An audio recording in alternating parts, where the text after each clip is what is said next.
आप डॉक्टर कम नेता ज्यादा हो गए। में हम लोग चिकित्सा प्रकोष्ठ का न्यू कह सकते हैं। मेरे में शुरू से आदत रहा है कि पैसे लेके प्रैक्टिस करना, दवाई देना मुझे अच्छा नहीं लगता। आपके ऊपर ये आरोप भी लगता रहता है, जितने भी क्वेक्स हैं जिनको कई लोग झोला छाप डॉक्टर, उनको आप बहुत प्रोत्साहित करते हो। कि समाज को इनकी आवश्यकता है। उस पर कोई काम नजर नहीं आया जेपी को। 2008 से चालू किए थे और 18 तक के हमने 6 कैंप किए। इसके लिए मैं माननीय राजेश मुणत जी को बहुत बहुत धन्यवाद देता हूँ। सच्चे आदमी की बातें जो थोड़ी कड़वी लगती है। दोस्तों, जब किसी भी देश या किसी भी राज्य के विकास की बात चलती है तो समुचित विकास उसके व्यक्तियों के स्वस्थ से ली जाती है। वो कितने हेल्दी हैं, कितने स्वस्थ हैं। और जब हेल्थ की बात हो, स्वास्थ्य की बात हो, तो नाम तो किसी न किसी डॉक्टर का आएगा ही। तो आज हमने एससीजी के दरबार पे बुला रखा है कुछ ऐसी शख्सियत का जो पेशे से डॉक्टर हैं, लेकिन चिंतक भी हैं, विचारक भी हैं, और केवल क्लिनिक ही लोगों की सेवा नहीं करते, बल्कि वो जनता की सेवा के लिए दूर दराज के क्षेत्रों में भी अपनी सेवाएं देते रहे हैं, लोग पहुंचते रहे हैं। दवाइयों के साथ साथ लोगों का मन से, दिल से भी सुख दुख बांटते रहे हैं। आज एससीजी के दरबार पे हैं doctor JP Sharma ji. Doctor Sharma ji, आपका बहुत बहुत स्वागत, अभिनंदन हमारे प्रोग्राम पे। डॉक्टर जयप्रकाश शर्मा जी, आप होम्योपैथी चिकित्सक हैं और छत्तीसगढ़ में जब भी स्वास्थ्य सेवाओं की बात आती है, खास करके कैंप्स की बात आती है, हेल्थ कैंप की, तो डॉक्टर जेपी शर्मा का नाम अग्रणी रखा जाता है। डॉक्टर जेपी शर्मा ने केवल इतना ही काम नहीं किया कि उन्होंने स्वास्थ्य सेवाएं लोगों को दूर दराज तक पहुंचाई, बल्कि इन्होंने ये भी किया कि डॉक्टरों को एक प्लेटफॉर्म पे लाने का एक बड़ा जो काम होता है वो किया। चाहे वो एलोपैथी के डॉक्टर हों, चाहे वो होम्योपैथी के हों, चाहे आयुर्वेदिक के हों, उन सभी लोगों को एक साथ किया, स्किल्ड नॉन स्किल्ड सबको एक छत के नीचे ला करके खड़ा किया। ये एक बहुत बड़ी उपलब्धि होती है और बहुत बड़ा भगीरथी प्रयास कहा जा सकता है कि लोगों को एक मंच पे ला के खड़ा करना। तो पहले तो हम डॉक्टर साहब से यही बात करेंगे, हालांकि आप भारतीय जनता पार्टी के भी सदस्य हैं, वर्तमान में आप प्रदेश कार्य समिति में हैं और एक जिले का प्रभार दिया गया है, वह है गौरेला पेंड्रा मरवाही का। सभी इतना बहुत। उसके पहले ही आप पादप औषधि बोर्ड के उपाध्यक्ष भी रह चुके हैं, राज्य मंत्री का दर्जा रहा है आपके पास में। बहुत लंबी फेहरिस्त होगी। फिलहाल मुद्दे पे आते हैं, बात करेंगे डॉक्टर साहब से। डॉक्टर जी, आपके बारे में बताइए, आप डॉक्टर कम नेता ज्यादा हो गए तो, और वो कहते हैं कि कॉलेज में घुसते साथ आपने राजनीति चालू कर दी थी। हाँ, मैं जब छात्र था तब मैं कॉलेज में भी राजनीति में ही रहा। मेरे कॉलेज का जो स्टूडेंट यूनियन है उसका कई सालों तक प्रेसिडेंट रहा। वो भी आप ही ने बनाई थी? हाँ, हमने ही बनाई थी। और उसके बाद होम्योपैथिक कॉलेज में, चूंकि बहुत छोटे स्तर पे होम्योपैथिक कॉलेज चालू हुआ था रायपुर में, तब छात्रों की संख्या भी कम हुआ करती थी जी। और वहाँ किसी प्रकार की स्टूडेंट यूनियन नहीं हुआ करता था। लेकिन हमने जो है देखे कि स्टूडेंट लोगों की समस्याएं, बहुत सारी चीजें करना है होम्योपैथी के लिए, ऐसा मन में आया। तो हमने जो है सभी छात्रों को लेकर के स्टूडेंट यूनियन जो है बनाया और वहां से फिर स्टूडेंट यूनियन जो बना वो आज तक चला आ रहा है होम्योपैथिक कॉलेज में।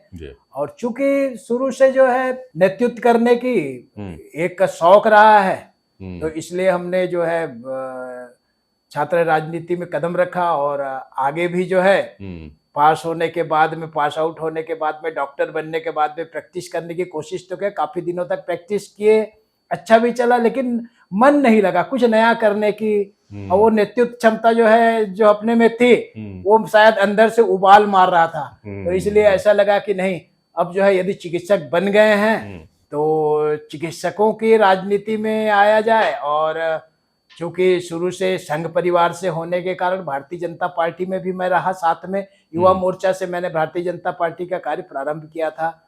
और सन 2002 में भारतीय जनता पार्टी में चिकित्सकों की समस्याओं को रखने के लिए, उनकी बातें उठाने के लिए, उनके समाधान के लिए चिकित्सा प्रकोष्ठ का गठन हुआ। ये चिकित्सा प्रकोष्ठ गठन भी आप ही का पहली बार हुआ था? हाँ, वो शुरुआत इसकी भी नींव करता आप ही थे?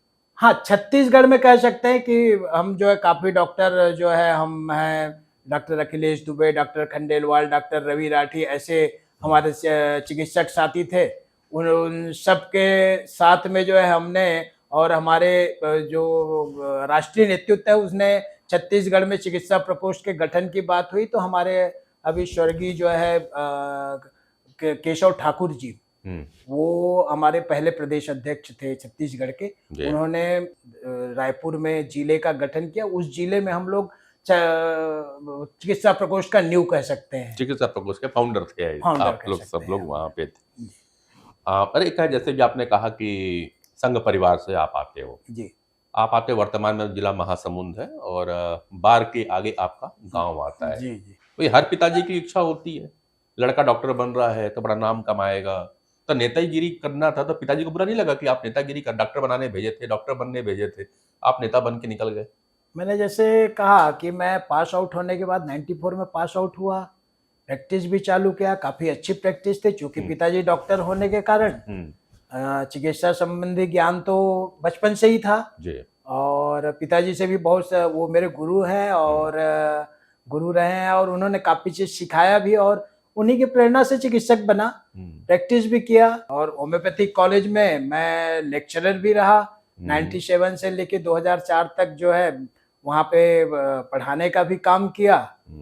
लेकिन आपको जैसे पहले ही बताया कि राजनीति में आना ही था और शायद ये लिखा भी था मुझे कि राजनीति में ही कार्य करना है, तो इसलिए जो है राजनीति में आया और चिकित्सकों के लिए काम किया। आपने जैसे मेरे परिचय के समय ही कहा कि मैं जो है कैंप लगाने में मेरे नाम जाना जाता है, तो चूंकि मैं कुशालपुर जैसे क्षेत्र में प्रैक्टिस करता था और वहाँ काफी गरीब लोग हुआ करते थे, तो मेरे में शुरू से आदत रहा है कि पैसे लेके प्रैक्टिस करना, दवाई देना मुझे अच्छा नहीं लगता था मन ही मन में। पहले इनके लिए कुछ किया जाए। तो जब चिकित्सा प्रकोष्ठ बना और एक प्लेटफॉर्म मिला तो हम लोगों ने पूरे चिकित्सकों के साथ मिल करके गरीबों के लिए, एक तो झोपड़पट्टी जो एरिया स्लम एरिया है उन जगहों पे काफी मात्रा में हम लोगों ने कैंप लगाई, उनका ब्लड ग्रुप जांच किया, कभी पीलिया हो जाता था तो उनके दवाई वितरण, सरकार से दवाई लेके, क्योंकि सरकार बराबर ध्यान नहीं दे पाती थी तो हमको लगा यदि इनके साथ में हम प्राइवेट लोगों का भी कुछ सहयोग हो जाए तो शायद जो है आम जनता ज्यादा फायदे में ले सकती है। तो इसलिए हम उस दिशा में काम किए और धीरे धीरे जो है राजनीति में आगे बढ़ते चले गए। ठीक है जी। भी कभी ऐसा नहीं लगा कि जनरली मैं बड़ा डॉक्टर हूँ, वो छोटे डॉक्टरों के साथ बैठ के मुझे कैंप करना है, मैं तो मॉडर्न मेडिकल वाला हूँ, कहाँ आयुर्वेद वाले और होम्योपैथी वाले के साथ हम बैठेंगे?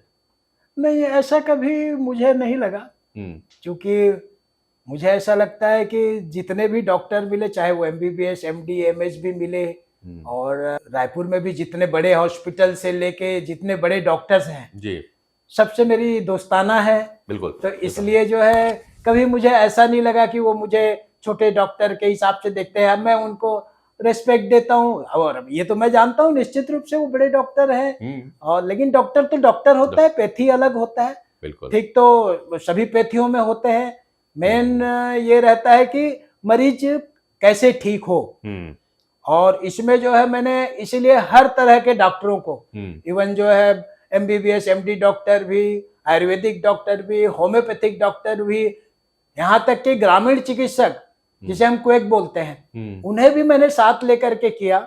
और हमारे चिकित्सा प्रकोष्ठ में काफी संख्या में ये सब डॉक्टर्स जो है जुड़े हुए हैं। अब चलो, आपकी इसी बात में क्वेक को लेके चले, आपके ऊपर आरोप भी लगता रहता है, पहले भी लगाया गया कि डॉक्टर JP शर्मा भाजपा चिकित्सा प्रकोष्ठ के माध्यम से जितने भी क्वेक्स हैं, जिनको कई लोग झोला छाप डॉक्टर के नाम से भी एक उपनाम दिया करते हैं, उनको आप बहुत प्रोत्साहित करते हो, उनका समर्थन करते हो, तो ये क्या विरोधाभास नहीं है?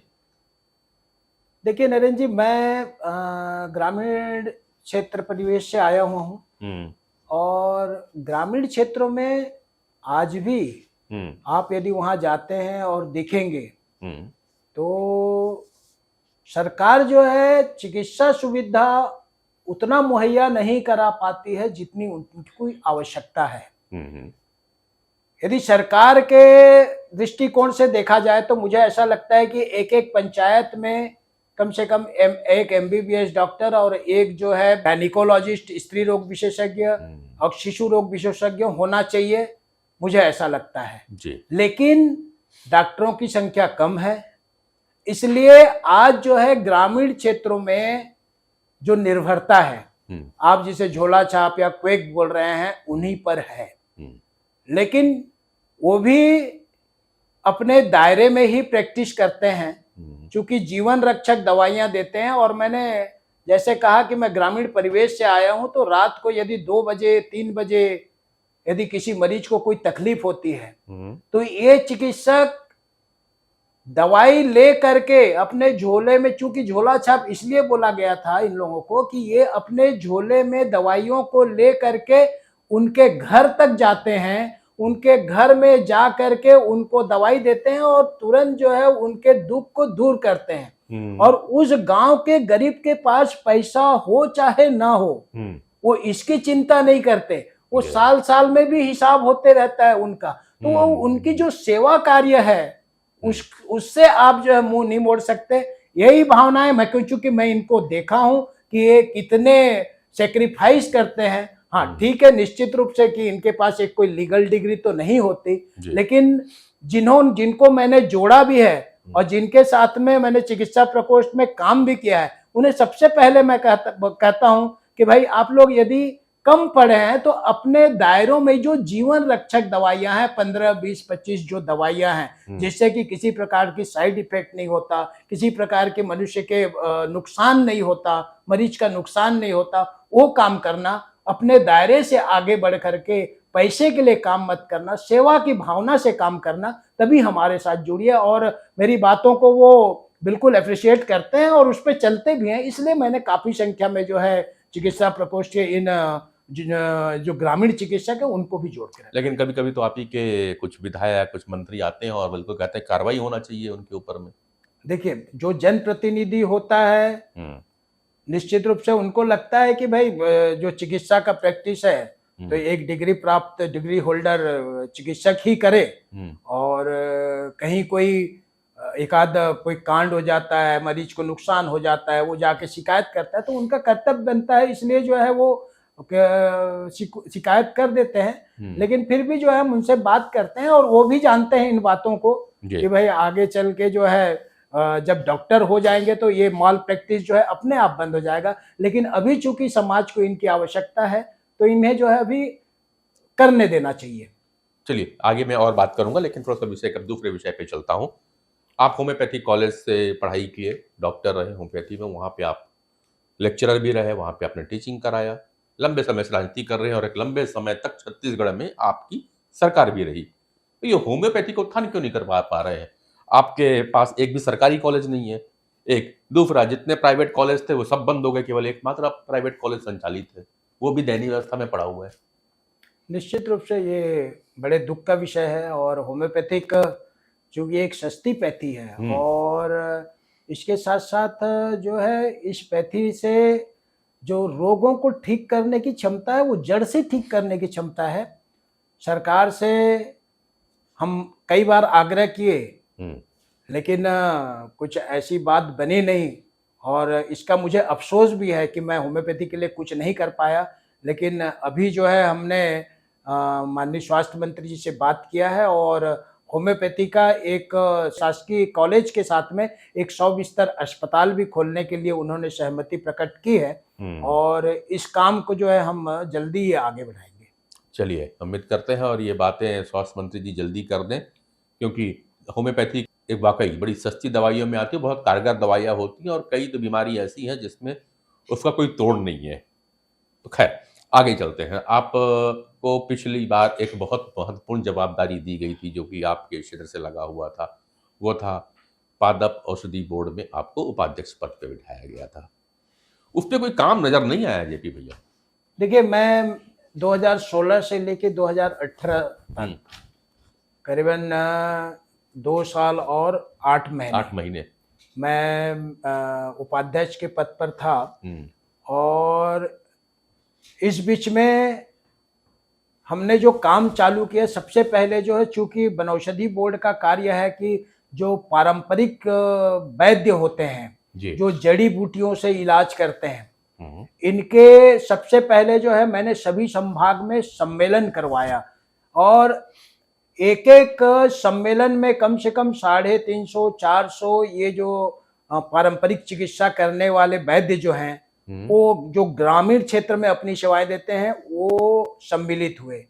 और इस सम्मेलन का उद्देश्य मेरा ये था कि इनकी जो है डायरेक्टरी बनाई जाए कि भाई इनको जो है पहचान करके ये कहाँ रहते हैं, क्या करते हैं, इनकी डायरेक्टरी बनाई जाए। और इन 5 संभागों के हमने जो है हमारे विभाग के माध्यम से डायरेक्टरी बनाया और आज पूरे प्रदेश में पारंपरिक चिकित्सा करने वाले ये जो वैद्य हैं, जड़ी बूटी से जो इलाज करते हैं, वो चिन्हित हैं आज। तो सबसे पहले ये काम किए हमने। आज जो है यदि कोई पूछता है कि इस क्षेत्र में कौन और दूसरा ये है कि वो किन किन बीमारियों में बहुत अच्छा इलाज कर सकते हैं, उनको भी हमने पहचानने का काम किया है। और पहचानने के बाद में उनको जो है एक पुस्तकीकरण भी किए हमने और उनकी जो विद्या को है हमने जो है उनको डॉक्यूमेंटेशन किया है और वो डॉक्यूमेंटेशन जो है आगे वाली पीढ़ी तक काम आए,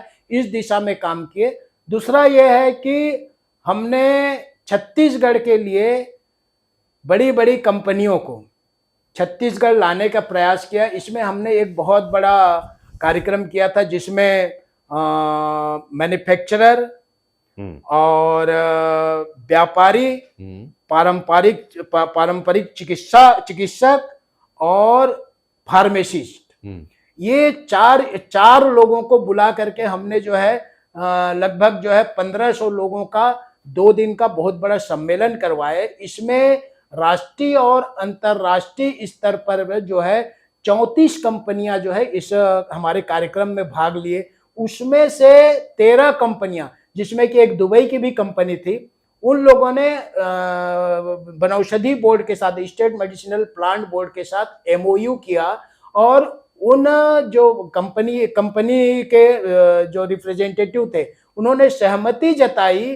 कि हम जो है आने वाले दिनों में यदि छत्तीसगढ़ सरकार हमारा सहयोग करती है तो हम यहाँ पे प्रोसेसिंग सेंटर डालेंगे। हमारी कंपनी का प्रोसेसिंग सेंटर डालने के बाद जो है यहाँ के लोगों को रोजगार भी मिलेगा, यहाँ के जो वनौषधियाँ हैं उनको एक अलग पहचान मिलेगी।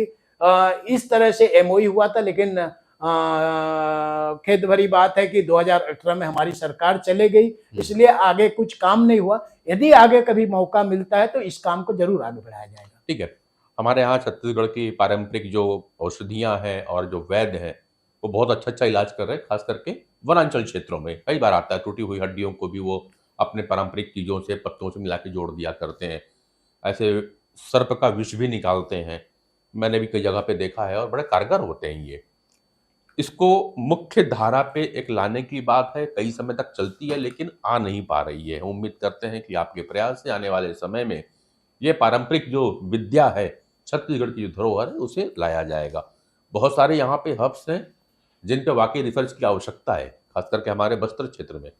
उम्मीद करते हैं कि इस सरकार आई है, इस कार्यकाल में आप लोग उसको आगे बढ़ाओगे और उसको सहेज के रखेंगे, ये उम्मीद है। नहीं, बिल्कुल, हम तो इसीलिए प्रारंभ भी उसी के लिए किए थे कि ये विद्या जो है विलुप्त मत हो और आगे वाली पीढ़ी को भी ये विद्या जो है मिले। लेकिन एक और चीज है, आप सब कहते हैं कि हम बिल्कुल पक्के सनातनी हैं, झंडा लेके चलते हैं उनका, और हर जगह मंच पे आप बात करते हैं कि हमारे सनातन हो चाहे औषधि हो, इसको भी आगे ले आने हैं।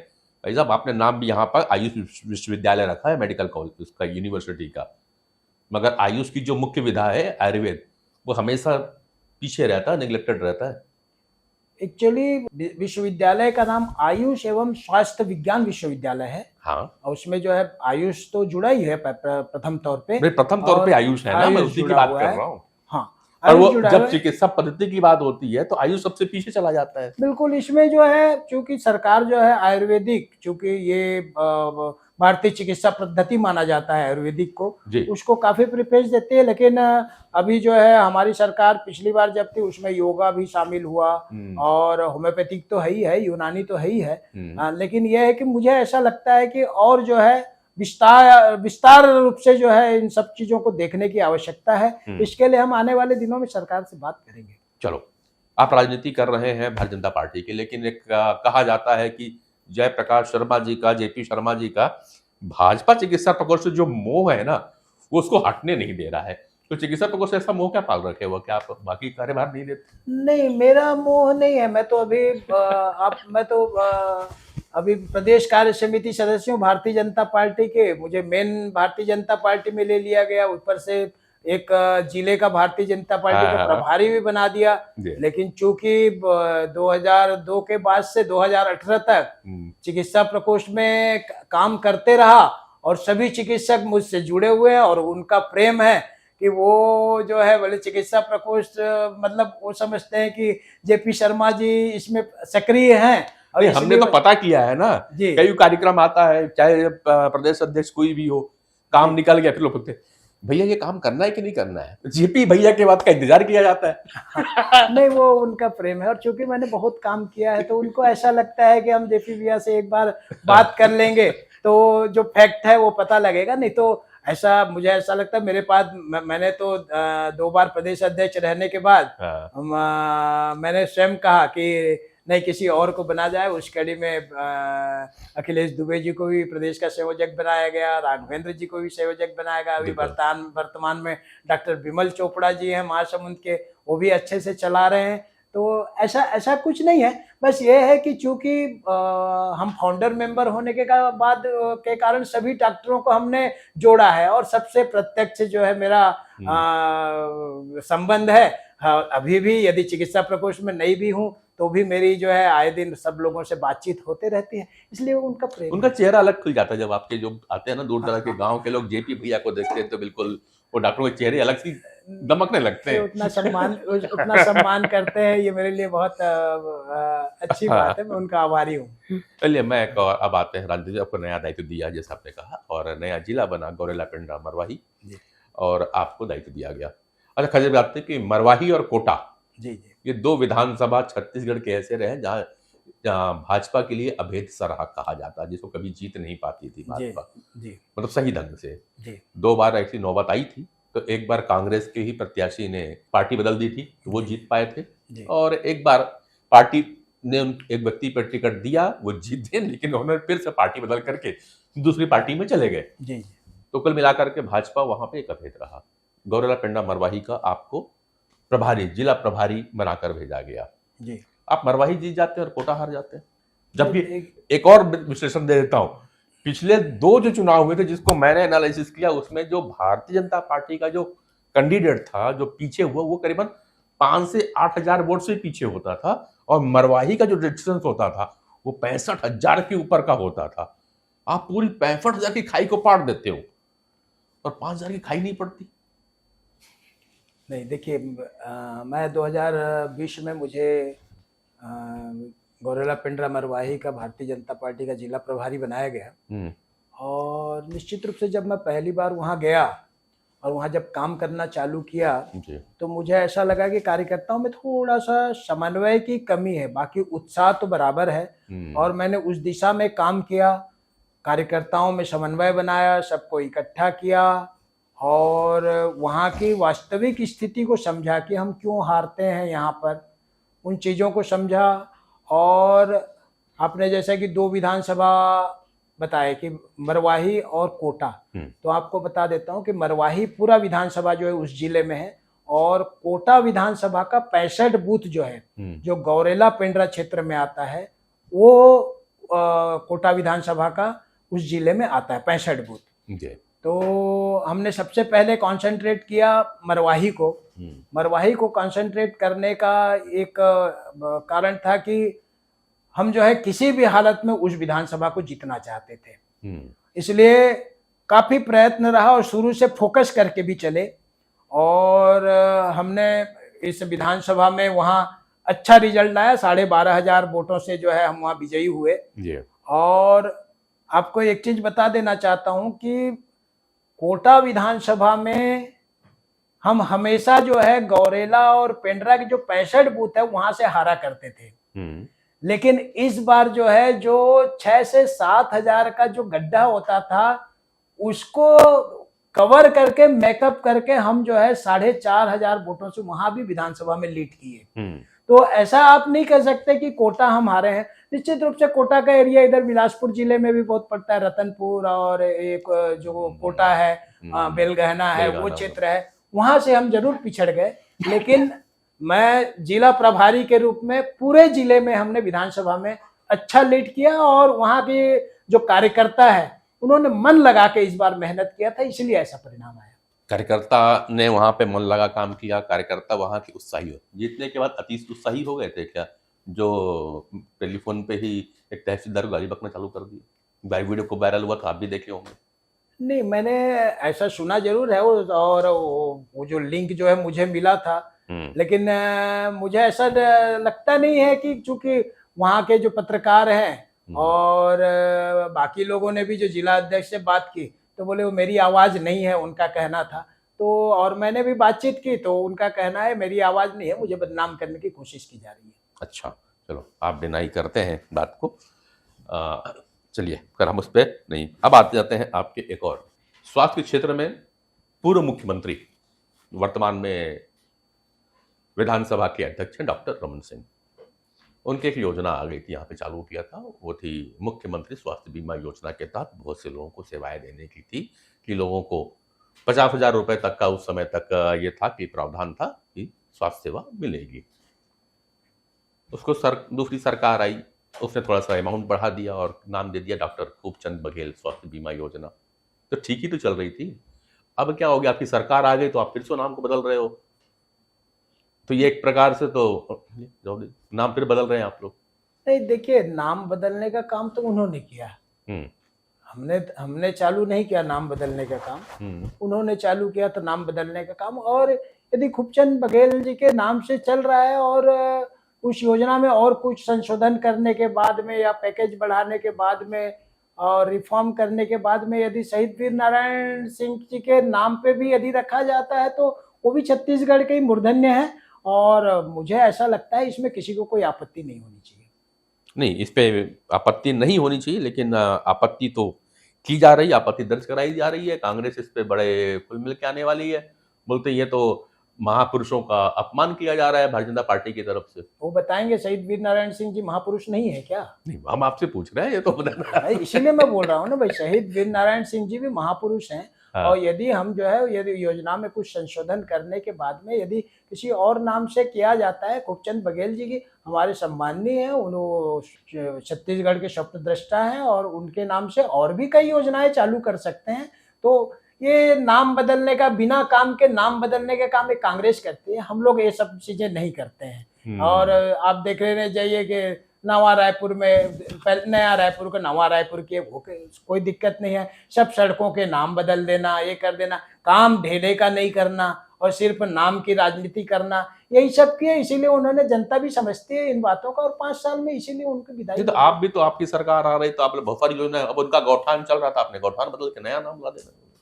नहीं, गौठान तो बिल्कुल भी फ्लॉप योजना थी उनकी। गौठान में हम लोगों ने, गौठान में एक एक गौठान का जो है हमारे कार्यकर्ताओं ने निरीक्षण किया था, वो गौठान के नाम से सिर्फ और सिर्फ जो है 1300 करोड़ का भ्रष्टाचार हुआ था, उसके अलावा और कुछ भी नहीं किया गया था। वहां पे यदि आप जाएंगे तो जिसमें जो है वो कंपोस्ट वर्म बनाते थे, उसमें जो है खाद की जगह आपको मिट्टी मिलेंगे वहां पे, और कुछ नहीं, सब सिर्फ एक जो है 28 लाख के जो है गौठान बनाए हैं, उसमें कुछ नहीं है, सिर्फ एक टपरी बना दिए ना। और जहां हम जाके देखते थे कि जो गौठान 2 साल 1.5 साल से चल रहा है, वहां पे एक गाय का खुर का चिन्ह भी नहीं था वैसे गौठानों में। तो ये तो कोरा जो है भ्रष्टाचार था, और ये ग्रामीणों को मालूम था, इसलिए इस विधानसभा में ये परिणाम आया। हमने तो 15 साल में भी जो है 50 और 51 सीट पे रुके थे, ये बड़ी 65 की बात करते थे और बहुत बड़ा काम किए हैं ऐसा जताते थे, लेकिन जनता समझती थी, इसलिए हमने 54 सीट के साथ में वापसी की। ठीक है, तो आप अब आपने अभी बजट में घोषणा करवा दी, जब सरकार आई तो आपने क्या कि हम अब गौ अभ्यारण्य लेकर के आ रहे हैं, तो ये क्या योजना होगी, गौठान से बड़ा बना के लाओगे आप? हमारे माननीय मुख्यमंत्री जी ने गौ अभ्यारण्य की चर्चा करी है, तो आप जब देखते हैं, इन्होंने एक रेका छेका, रोका छेका और गौठान, इस तरह के कई योजनाएं लाई थी ताकि हमारे जो है पशु जो हैं वो रोड पे घूमते नजर ना आए और उनके खाद्य की बराबर व्यवस्था हो सके। तो और हम ग्रामीण परिवेश में जानते हैं आप कि वहाँ के जितने भी पशुधन होते हैं उसको जो है ग्वाला जो है सवेरे सवेरे जो है लेके वो जंगल में चराने ले जाता था। और जंगल का खाद्य जो है हमारे गाय और बैल भैंस के लिए सबसे अच्छा सर्वश्रेष्ठ माना जाता है। यदि हम अभयारण्य में लेके चले जाएं और ऐसा कोई योजना मुख्यमंत्री लाते हैं तो मुझे ऐसा लगता है कि इसकी सराहना होनी चाहिए। चलिए, अब वापस हम आपके साथ में स्वास्थ्य में वापस चले आते हैं। और स्वास्थ्य में अपना क्या आपने 5 दिवसीय कैंप का रिकॉर्ड भी बनाया, बहुत बड़ी हुई थी। मुझे एक चीज़ आपसे जाननी थी कि ये जो बड़े बड़े जो आप कैंप करने का लगाए थे, ये दिमाग में कहाँ से आया और इससे आपको क्या फ़ायदा मिल रहा था? क्या भला हुआ लोगों का इससे 5 दिवसीय कैंप करके? कैंप तो ये देखते हैं, कैंप करते हैं, डॉक्टर अपना पर्ची लिख के चले जाते हैं। देखिए सबसे पहले हम लोगों ने समता कॉलोनी में खाटू श्याम मंदिर में 3 दिवसीय कैंप रखा। और ऐसा कहा जाए कि हम लोगों के पास तो टीम था चिकित्सा प्रकोष्ठ के पास चिकित्सकों की, लेकिन इसके जो मेन कर्ता धर्ता है वो हमारे पूर्व मंत्री राजेश मुणत जी हैं। अच्छा। और राजेश मुणत जी का एक अच्छा चीज है कि वो गरीबों के लिए सोचते हैं और कुछ अच्छा करना चाहते थे। वो उन्होंने हम लोगों से चर्चा की, तो हम भी जो है पहला कैंप करने जा रहे थे, तो हम जो है उसको एक प्लानिंग किए कि नहीं सभी तरह के रोगों के लिए करेंगे तो बहुत बड़ा हो जाएगा। इसलिए हमने जो है प्रारंभिक रूप से एक सोचे थे कि हृदय रोग पर कंसंट्रेट करते हुए हार्ट डिजीज पे कंसंट्रेट करें और सिर्फ हार्ट पे जो है 3 दिन का कैंप रखा जाए। तो फिर हार्ट से चर्चा चालू हुई, उसमें फिर मेडिसिन और फिर माताओं के लिए बच्चों के लिए ऐसा जुड़ते चला गया। और हमने पहली बार 3 दिन का जो कैंप किया था उसमें निश्चित रूप से हम लोगों ने गरीब लोगों की बहुत अच्छे से सहायता की और उन लोगों को जो कई कई वर्षों से इलाज नहीं करा पाए थे, इधर छोटे छोटे बच्चे जो शासकीय योजना से इलाज नहीं करा पाए थे, उनके आइडेंटिफिकेशन करके हमारे जो प्राइवेट चिकित्सक हैं उनको शासकीय योजना के माध्यम से, और शासकीय योजना में भी जो नहीं आता था वो उनको माननीय मंत्री जी ने अपने खर्चे से उनको सहयोग करके उनको जब ठीक किया और उनके जो चेहरे की मुस्कुराहट हम लोगों को देखने को मिली, जब ठीक होने के बाद वो लोग मिलने आए और हम लोगों के सामने में अपनी प्रसन्नता व्यक्त की, तो वहां से हम लोग इंस्पायर हुए और माननीय मंत्री जी को बोले कि भाई आप जब भी बोलेंगे हम तो आगे जो है हम कैंप रखेंगे। और हम जो है इन 2008 से चालू किए थे और 18 तक के हमने 6 कैंप किए। और 3 दिन का कैंप जो है वो 4 दिन हुआ, फिर 5 दिन हुआ ऐसे। और जो आखिरी कैंप आयुर्वेदिक कॉलेज में हम लोगों ने रखा था, जिसमें कि सभी विधा के चिकित्सक थे, वहां पे सभी दवाइयां फ्री में, इवन जो है कृत्रिम अंग और आपका जो है विकलांगों के लिए व्हील चेयर से लेके रिक्शा, सारी चीजें जो है वहां हम लोगों ने देने का काम किया था। और वो जो वहां जनता और जो मरीज है, जो पीड़ित हैं, उनकी जो खुशी थी वो देख करके निश्चित रूप से हम लोग जो है काफी मन को तसल्ली लगा। और इसके लिए मैं माननीय राजेश मुणत जी को बहुत बहुत धन्यवाद देता हूँ। आप राजेश मुणत जी की इतनी बड़ी बात है, राजेश मुणत जी का एक और जो चेहरा सामने आता है जी, और एक ड्रॉबैक के रूप में लोग उसको कहते हैं, जितना भी आपने बड़ाई किया कि राजेश जी किसी से प्यार से बात नहीं करते, वो हड़का देते हैं लोगों को। एक ये चर्चाएं हैं आमतौर पे जब अपन ठेले गुमतियों के आसपास खड़े होते हैं। तो मैं चुनाव के समय भी घूम रहा तो भी देखा था इस चीजों को। देखिए ऐसा कहा जाता है नरेंद्र जी, आप भी सुने होंगे कि सच्चे आदमी की बातें जो थोड़ी कड़वी लगती हैं। तो राजेश मुणत जी स्ट्रेट फॉरवर्ड हैं और वो अच्छे राजनीतिक है और अपने कार्यकर्ताओं को वो किसी प्रकार के वहापोह में रखना नहीं चाहते। वो चूंकि सीधे सीधे बात करते हैं, इसलिए उनकी एक बात प्रारंभिक तौर पे बुरी लगती है, लेकिन जब घर में जाके कार्यकर्ता सोचता है ना कि मुझे ऐसा क्यों बोला गया, तो जब वो उसका विश्लेषण करता है ना, तो राजेश मुणत जी मुझे ऐसा लगता है कि वो सही होते हैं। चलो, अब चूंकि बात राजनीति की आई तो एक बात मैं और करूंगा, हालांकि वो अभी समय नहीं है, मैं दोबारा उस पर विस्तृत चर्चा करूंगा। आपके दक्षिण विधानसभा खाली हो गई है जेपी भैया, और आपका क्षेत्र भी उस पर आता है। हालांकि आप रायपुर के पूरे विधानसभा पे एक्टिव रहते हो। बृजमोहन जी के क्षेत्र छोड़ने के बाद अब आपका दक्षिण विधानसभा क्या होगा? क्योंकि पूर्वाधार देखिए है, बृजमोहन जी का ये कहना है कि कहीं भी खड़ा कर दो, बृजमोहन जी हारने वाले नहीं है। पर देखिए अब देखिए भारतीय जनता पार्टी में एक से बढ़कर एक योग्य कार्यकर्ता है दक्षिण विधानसभा में, और ये तो पूरा रायपुर है, और सिर्फ दक्षिण विधानसभा को ही अलग करके देखने का मुझे ऐसा लगता है कि कोई औचित्य नहीं है। पूरे रायपुर में जो है काफी सीनियर लोग, वरिष्ठ लोग, योग्य लोग जो है विधायक के लिए खड़े होने के लिए दावेदारी कर सकते हैं, और जो वर्षों से राजनीति कर रहे हैं, और बृजमोहन अग्रवाल जी जिस पे हाथ रख देंगे वो जीतेगा। और मुझे ऐसा लगता है कि कांग्रेस को वॉकओवर दे देना चाहिए दक्षिण विधानसभा के लिए, क्योंकि हमने सबसे बहुत 70,000 वोटों से हमारे माननीय बृजमोहन अग्रवाल जी जीत करके आए थे, और अभी भी 4.5 लाख वोट से भी अधिक वोटों से जीत करके वो सांसद बने हैं, और उनका आशीर्वाद रहेगा तो फिर कोई बात ही नहीं है। और भारतीय जनता पार्टी डिसाइड करती है कि किसको देना है और किसको नहीं देना है, बाकी तो बहुत सारे योग्य लोग हैं।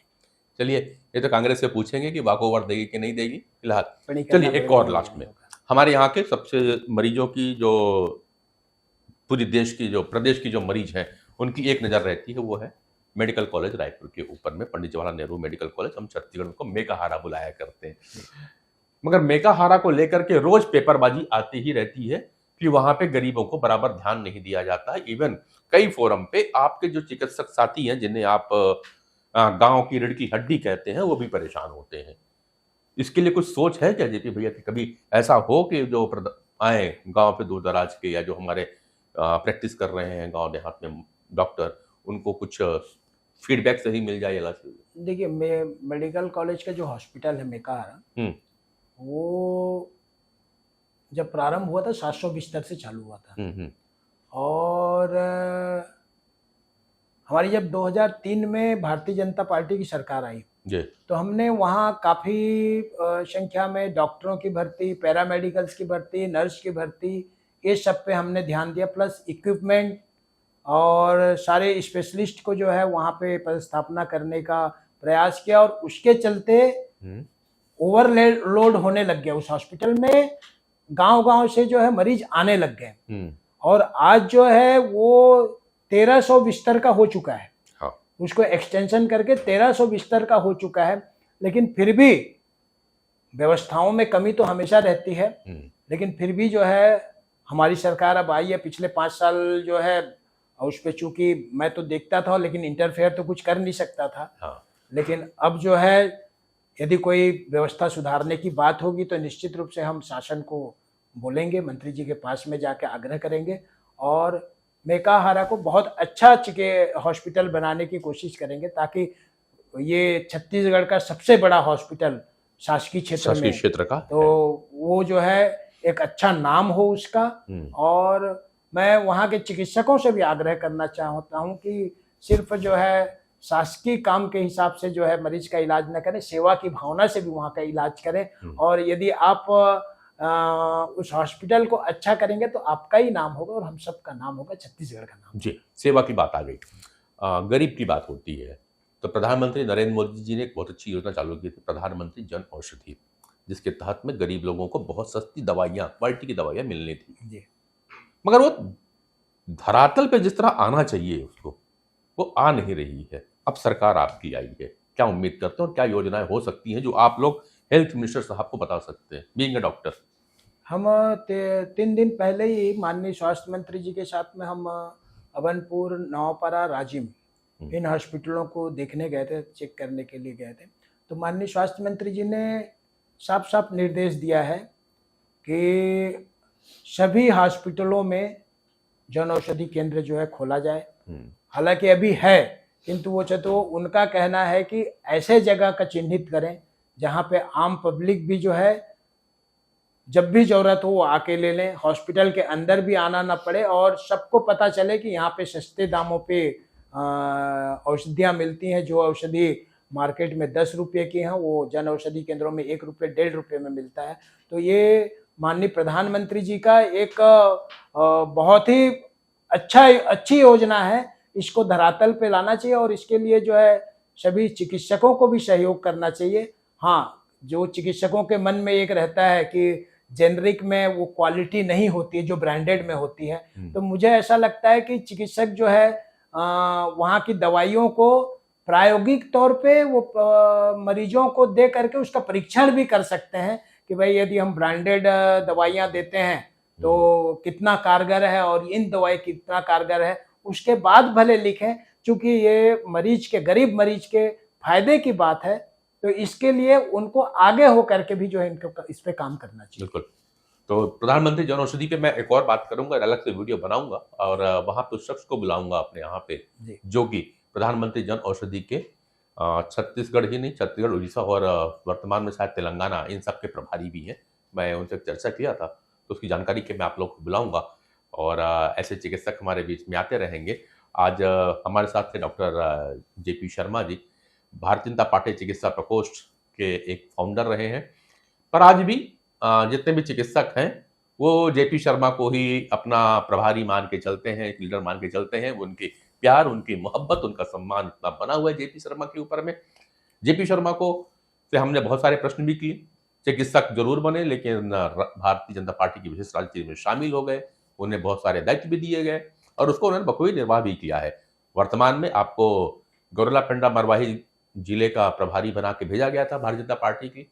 उन्होंने अपने कार्य कौशल से, कुशलता से उस क्षेत्र को, जो कि अभेद कहा जाता था भाजपा के लिए, कहा जाता था कि वहां के कार्यकर्ता डिमोरलाइज हो चुके हैं, उनको एक साथ बांधा और ना ही बांध करके बल्कि अच्छे मार्जिन के साथ जिता के लाया। मजे की बात है कि पूर्व विधायक वहीं पे पिछले काफी समय से जो बीएमओ रहे वो विधायक बने और JP शर्मा जी वहां जाते हैं डॉक्टर के रूप में, दूसरे डॉक्टर को पूरी तरह से पटक पटक देके चले आते हैं। तो ये इनकी चिंता है।